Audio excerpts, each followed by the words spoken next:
Graça e paz, amados. Na nossa EBD online, nós vamos falar hoje sobre a pessoa do Espírito Santo, tá?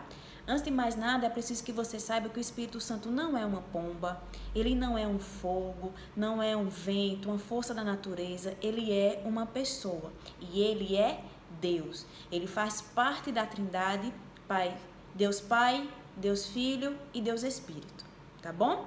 Então, lá no livro de Gênesis, na origem de tudo, Gênesis significa origem, no capítulo 1, nós vamos ver aí já a figura do Espírito Santo, tá? Nós vamos ler do capítulo 1, do verso 1 ao 3. Diz assim: no princípio, Deus criou os céus e a terra. Era a terra sem forma e vazia. Trevas cobriam a face do abismo e o Espírito de Deus se movia sobre a face das águas. Disse Deus: haja luz, e houve luz. Então nós vemos aí, é interessante você perceber que a Bíblia em si, ela não traz a palavra trindade. Isso é uma nomenclatura dada pelos teólogos, né? Para dizer que Deus, apesar de ser um Deus uno, ele é um Deus trino ao mesmo tempo, formado por 3 pessoas. Então, nós vemos no capítulo 1, como a gente acabou de ler, o verso 1 diz o quê? Deus criou, Deus Criador, criou os céus e a terra. No verso 2, a gente vê a figura do Espírito Santo pairando sobre a face das águas. Então, o Espírito de Deus parava sobre as águas. E no verso 3, nós vemos Deus falando. Então, a palavra liberada. Quem é a palavra? Quem era o verbo? Jesus. Na época, ele era a palavra, tá? No início de tudo, a gente vai ver lá no Evangelho de João, que ele fala, no início era o verbo estava com Deus, o verbo era Deus, e ele se fez carne e habitou entre nós. Então, no início que ele fala, verso 3 de Gênesis capítulo 1, quando Deus diz, haja luz, a palavra é liberada, o Espírito toma a forma da palavra e houve luz. Então, temos o Deus Pai, o Deus Verbo, ou palavra, que viria a ser Jesus, e o Deus Espírito Santo. Amém? Então, o Espírito Santo é Deus. A gente, às vezes, muita gente desconsidera a divindade do Espírito, mas ele é Deus. No verso 26 do mesmo capítulo, do capítulo 1, a gente vai ver quando Deus vai formar o homem. E é interessante que até então, quando Deus está criando o mundo, os céus e a terra, ele fala, ele só libera a palavra, ele só libera o verbo. Quando Deus vai criar o ser humano, quando vai criar o homem, Deus fala assim, ó. Então disse Deus, façamos o homem à nossa imagem, conforme a nossa semelhança. E aí diz que domine ele sobre os peixes do mar, sobre as aves do céu. Mas o que eu quero que você atente é o seguinte, quando Deus diz, façamos o homem, isso existe uma pluralidade, não é assim? A nossa imagem. Deus não diz, vou fazer o homem à minha imagem e semelhança. Ele diz, a nossa imagem e semelhança. E ele sopra o espírito de vida no homem. Ele forma o homem do barro e nas narinas ele sopra o fôlego de vida, o espírito de vida, que faz o homem um ser vivente. Amém? Então, o homem é a única pessoa, o ser humano, capaz de se habitar o Espírito Santo de Deus. Os animais, eles têm alma, que é o sentimento, que é a emoção. Mas o Espírito Santo é concedido apenas ao ser humano. Quero fazer aqui uma ressalva. Então, quando o Espírito Santo atua na execução, na elaboração, na criação dos céus e da terra e do ser humano, você já vê aí o poder que ele tem como Deus, tá? Então, continuamente, a história se propaga, todo mundo sabe a queda de Adão e Eva, são expulsos do jardim, né? E aí Deus entra novamente em contato com o homem para se fazer uma aliança, até que se chegasse na última e superior aliança, que é com Jesus Cristo. E aí nós vemos a figura de Abraão, ou de Abrão no começo, que era chamado assim. Abrão foi achado por Deus como um homem temente a ele, né? E Deus faz um pacto com Abrão, transforma o nome dele em Abraão, que significa pai de multidões. E um certo dia Abraão está lá na sua tenda. Quem aparece? Deus, em forma de 3 homens. É o que chamamos de teofania, né? O que a nomenclatura dá o nome de teofania, que significa o Deus encarnado, Deus aqui na terra, e ele vem em forma de 3 homens.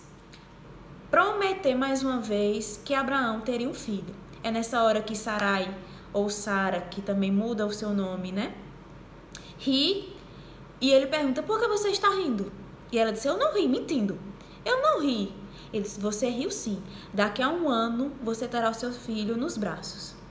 Então, quando você vê a figura do Deus, que vem a encontro a Abraão, inclusive Abraão oferece sacrifícios para esse Deus, você vê 3 homens ali prefigurando o próprio Deus encarnado, como teofania. Tá bom? Continuando. No Antigo Testamento, é interessante que você saiba que o Espírito de Deus, ele não vivia aqui na terra. Ele vinha em cima, praticamente, ele estava sobre 3 tipos de pessoas: sacerdotes, reis e profetas. Muitas vezes a gente vai ver histórias de profetas, do profeta Elias, do rei Davi, de Eliseu, né? E a gente vê, o Espírito de Deus veio sobre ele, quando conta a história de Elias, que ele corre mais do que as carruagens, os cavalos das carruagens, diz, o Espírito de Deus veio sobre ele. A história de Sansão, que está lá no livro de Juízes, quando Sansão cai e ele ora ao Senhor, a Bíblia diz que o Espírito de Deus vem sobre ele, ele retoma a sua força e derrota os filisteus. Então, o que é que acontece? O Espírito Santo, no Antigo Testamento, na Antiga Aliança, ele vinha sobre, ele não habitava no ser humano, ele não habitava no coração do homem. Antes da morte e da ressurreição de Jesus, o Espírito de Deus não habitava no interior do homem, ele vinha sobre. Todas as vezes que você for ler sobre grandes homens de Deus, você vai ver que o Espírito de Deus vinha sobre eles. E eu acho interessante que muitas pessoas ficam, né? Ah, quando eu chegar no céu, eu quero saber, tem uma historinha aqui contar assim. Quando eu chegar no céu, eu quero falar sobre Moisés para saber dele como foi abrir o Mar Vermelho. Ah, não, mas eu quero encontrar com Davi. Eu quero encontrar, sei lá, com alguém que você ache uma figura ilustre na Bíblia. E quando contam assim, dizem, como foi essa experiência? Como foi, Moisés? A experiência de você abrir o Mar Vermelho, você atravessar o mar e tal. E quando fala assim, pode dizer que Moisés vai dizer pra gente, isso não é nada comparado a ter o Deus Todo-Poderoso habitando em vocês. Nós vamos chegar lá, né? Vamos por partes, mas a partir da nova aliança é que o Espírito Santo passa a ser um conosco. É que nós podemos ser templo do Espírito Santo, morada do Espírito Santo. Ele e nós somos um. Amém? Até então, até antes da vinda de Cristo, o Espírito Santo apenas vinha sobre as pessoas, mas ele não habitava no coração delas. Só para deixar claro para vocês também, certo? Outra coisa interessante, não confunda Espírito Santo com manifestações do Espírito. A questão de você chorar na presença de Deus, a questão de você rir, querer pular, querer gritar e tal, são manifestações espirituais, são manifestações do Espírito, mas ela não é o Espírito Santo. Como eu falei aqui, o Espírito Santo é uma pessoa. Tem um livro muito bom, que é de Benihim, que é Bom Dia Espírito Santo. E ele conta de diversas experiências que ele teve com o Espírito Santo de Deus, quando entendeu que ele era uma pessoa. Você percebe que você só pode ter um relacionamento quando você descobre que um Deus a quem você serve é uma pessoa. É Deus, mas é uma pessoa, como o Espírito Santo de Deus é. Você não vai se relacionar com uma coisa, com um objeto.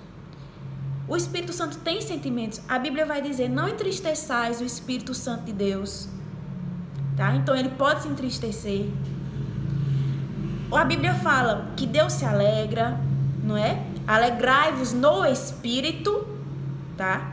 Então, o Espírito Santo também tem sentimentos. Como pessoa, a gente tem que aprender a se relacionar com o Espírito Santo, tá?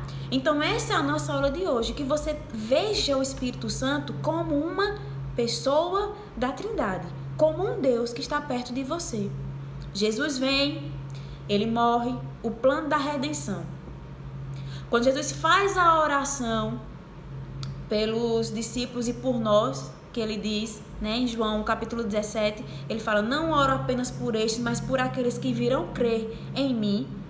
Então Jesus faz a oração dele final por nós, depois ele vai e tem a questão da ressurreição, ele ascende aos céus. E os discípulos não queriam que Jesus voltasse para os céus. Mas Jesus disse, se eu não for, não virá o Espírito Santo. Em algumas versões dizem assim. Por que Jesus está dizendo isso? Quando Jesus sobe aos céus, ele oferece o seu sacrifício a Deus. Vemos versículos bíblicos que falam sobre isso, Então Jesus é o nosso sumo sacerdote. Ele é o próprio sacrifício ofertado em oblação dos nossos pecados. O sangue de Jesus é que nos liberta, nos transforma, nos salva de todo o pecado. É o sangue de Jesus, né? Até então, os israelitas, eles matavam cordeiros e bodes. Tem a expressão bode expiatório. Sabe por que a expressão bode expiatório? Porque eles pegavam o bode, colocavam, o sumo sacerdote simbolizava, colocava a mão na cabeça do bode e simbolizava que aqueles pecados, tanto dele como do povo, passariam para o bode. Tiravam o animal do arraial e ele era sacrificado. Então aquele sacrifício dos pecados era por um ano, até novamente o sumo sacerdote ir fazer a oblação pelos pecados do povo e assim em diante. Só que a Bíblia vai dizer que quando veio o perfeito sacrifício, que é Jesus, não é mais necessário o sacrifício de animais, não é mais necessário o sacrifício de bode. Então se chamava bode expiatório. Por quê? Porque ele expiava os pecados do povo de Deus. Por isso a expressão até hoje é usada, bode expiatório, tá? Então, quando Jesus vem que ora, que ele diz, enviarei outro, rogarei ao meu Pai para que ele envie outro, o original aí é allos, que significa da mesma espécie, do mesmo jeito. Porque tem héteros, que é outro diferente, porém allos é outro do mesmo jeito. Então, ele está dizendo o quê? Enviaria o Espírito de Deus, que seria igual ao próprio Jesus, para ficar aqui conosco, para habitar conosco, para viver conosco. E é esse Deus, Espírito Santo, que hoje habita em nós, que está aqui na terra. Porque quando Jesus morre, que o véu do templo é rasgado, o acesso direto ao Pai, a gente pode ter. Inclusive nós, que somos os gentios, né? Nós não fazíamos parte da linhagem de Abraão, fomos alcançados pela misericórdia, pela graça de Deus, através do sacrifício de Jesus Cristo na cruz. Então, na cruz, Cristo une judeus e gentios. E podemos ter acesso direto ao trono da graça, mediante o sacrifício de Jesus. Então, para ele não existe mais diferença entre linhagem de Abraão e linhagem gentílica, tá? O que acontece? Somos um só povo em Cristo Jesus. Amém? Então, quando a gente vê a figura do Espírito Santo, a gente vai ter uma noção da atuação dele na propagação da igreja. A primeira pessoa para falar a palavra igreja foi o próprio Jesus, que no original é eclesia ou eclésia, né, que é chamado para fora. Quando Jesus é arrebatado, volta aos céus, ele diz que a gente ficaria aqui, teria autoridade no nome dele para expulsar demônios, para pisar escorpiões e serpentes, nenhum mal nos atingiria, se tomássemos alguma bebida mortífera não causaria dano algum. Então nós recebemos essa autoridade. quando ele ascende dos céus e ora, o sacrifício é recebido, o Espírito Santo de Deus desce. E quando é que o Espírito Santo de Deus vem? No dia de Pentecostes. Em Atos capítulo 2, você vai ver os discípulos orando. E é interessante, amados, que até então eram 500 discípulos. Só que no dia do Pentecostes, só foram achados 120 discípulos em oração e que receberam o batismo com o Espírito Santo. A Bíblia fala que existiam como se fossem línguas de fogo sobre as cabeças deles.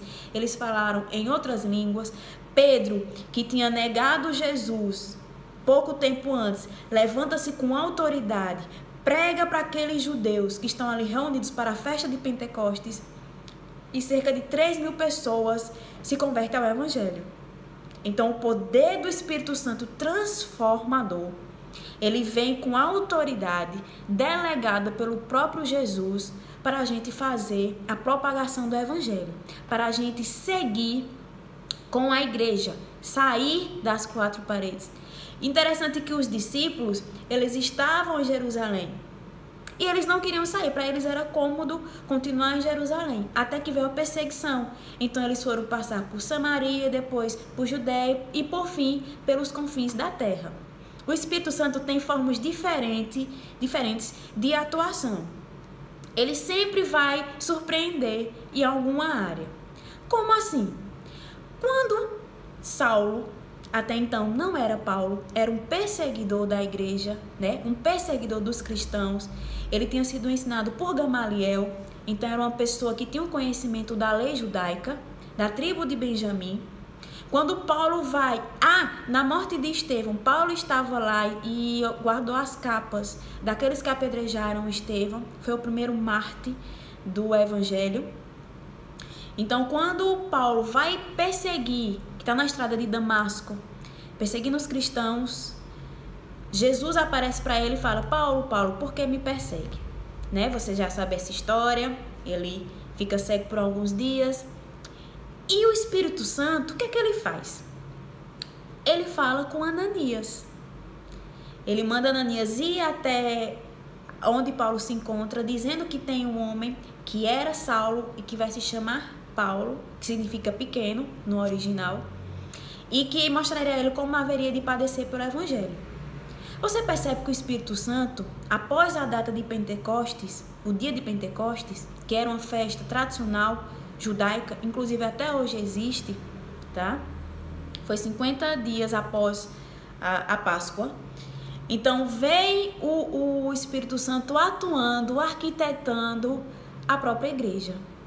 Você vê quando Paulo se converte, né, de Saulo para Paulo, ele e Barnabé são separados. A Bíblia diz que eles estão orando e o Espírito Santo de Deus diz: separai-me a Paulo e Barnabé para a obra que eu tenho chamado.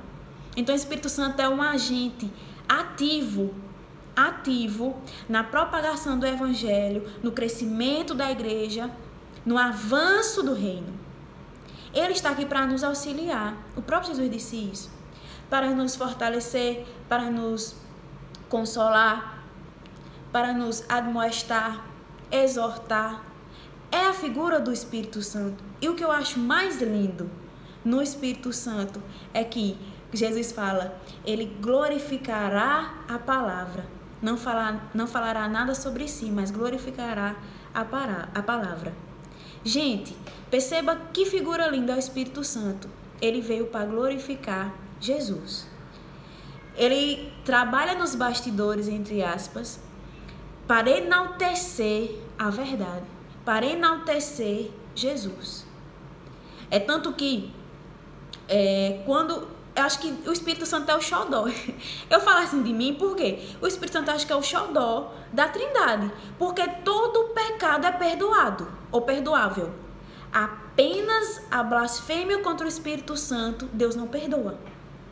Diga que cuidado, que zelo que Deus Pai e o Deus Filho têm com a figura do Espírito Santo. Todos os pecados, você pode pecar contra o Senhor, vai ser perdoado. Mas se você blasfemar contra o Espírito Santo de Deus, aí não há perdão. Não há perdão para esse pecado. O Espírito Santo de Deus, quando vai falar que o espírito do homem, ninguém sabe o que passa pelo homem, a não ser o próprio espírito do homem, diz, assim como ninguém sabe o que passa na mente de Deus, como o próprio espírito de Deus, que perscruta as profundezas de Deus. Então o Espírito Santo é santo. O Espírito de Deus, ele é sensível. Mas, Vanasha, por que então que quando Jesus foi batizado lá com João Batista, o Espírito Santo desce, a Bíblia diz que ele desce em forma corpórea de uma pomba? Então, ele desce como uma pomba. Ele desce na forma corpórea de uma pomba. Mas ele não é uma pomba. Você vai ver muitas vezes imagens que remetem ao Espírito Santo como uma pomba, com um raminho assim na boca. Mas não é, ali foi uma simbologia, foi o Espírito personificado em forma de pomba. Tá? Quando a gente vai ver a história de Elias, né? Elias está lá na caverna, e o que é que acontece? Ele vê um furacão, ele pensa que é Deus. Um terremoto, ele pensa que é Deus. Mas na brisa, o Espírito de Deus fala com Elias. Você vai ver o Espírito Santo como um fogo consumidor, mas você vai ver o Espírito Santo como uma brisa suave. Algumas simbologias na Bíblia remetem à figura do Espírito Santo, como o vinho, né? O vinho que diz, que faz alusão à pessoa do Espírito Santo. Azeite, tá? O azeite também é uma figura que aduzindo ao Espírito Santo. Então, aqui na Bíblia, amados, a gente vai ver a figura do Espírito Santo como algumas coisas, como a pomba, quando ele desceu lá no batismo de Jesus por João Batista. A gente vai ver como o vinho, quando Jesus faz a parábola dos vinhos novos em odres velhos, em odres novos, tá? Você vai ver o azeite do Espírito Santo, como a parábola das 10 virgens que estavam com seus azeites pouco e não tinha mais como recarregar e ficaram de fora 5 das 10 virgens. Então você vai ver figuras do Espírito Santo, mas isso não quer dizer que ele é uma coisa. Uma coisa não se entristece, uma coisa não fala, uma coisa não age, uma coisa não tem vida. E o Espírito Santo é o Espírito da vida. Eu me admiro muito com o Espírito Santo, porque ao mesmo tempo que ele é tão forte, ele é tão, digamos assim, que gentil, sei lá. Porque você vê um vulcão em atividades, nossa, que criação da natureza. E você vê uma flor tão delicada, que em 2 dias pode murchar e morrer, ou então se passar um vento leva a sua pétala. Você vê uma joaninha, gente, você vê a baleia jubarte, a criação de Deus. Agora a gente está falando sobre criação. Você vê a baleia jubarte e você vê ao mesmo tempo uma joaninha. Olha a delicadeza do Espírito Santo na criação das coisas de Deus, tá? Deus Criador, ele fala, a palavra é lançada, o Espírito Santo vem e toma forma naquela palavra. E a Bíblia diz que nenhuma palavra para Deus volta vazia, não é assim? E o Espírito Santo glorificará a palavra de Deus. Então o Espírito Santo tem como função fazer valer a palavra, o verbo, Jesus, aqui na terra. Ele é o nosso Deus que está conosco aqui na terra. Quando a igreja for arrebatada, o Espírito Santo não vai estar mais aqui. Eu acredito que coisas piores poderiam acontecer caso o Espírito Santo não estivesse dentro de mim, dentro de você, né? Nós como igreja, não estou falando igreja templo, estou falando como igreja do Senhor, templo do Senhor. Como Paulo falou, que nós somos templo do Espírito Santo. Ele habita em nós. João diz que assim como ele era, se referindo a Jesus, ele Jesus, nós somos também neste mundo. Por quê? Pela figura do Espírito Santo. Quando Jesus ora, ele diz que eles sejam, assim como eu sou um só com o Senhor, orando a Deus, que eles sejam um só comigo. Então nós somos um só com Jesus, através da pessoa, da divindade, do Espírito Santo de Deus. Amém? Tem entendimento que você deve ter um relacionamento diário, contínuo com o Espírito Santo. Conversar com ele. De vez em quando eu falo, não falo só, eu falo para o Espírito Santo, né? Às vezes, quando eu esqueço onde eu deixei alguma coisa, o Espírito Santo me ajuda. Onde foi que eu deixei este negócio? E vou assim, andando para um lado e para o outro. Achei. Obrigado, Espírito Santo. Então, eu acredito o Espírito Santo, sim, como uma pessoa que está conosco todos os dias. A Bíblia fala que Ele não nos deixará nem um dia sequer. Ele está conosco todos os dias, até a consumação dos séculos.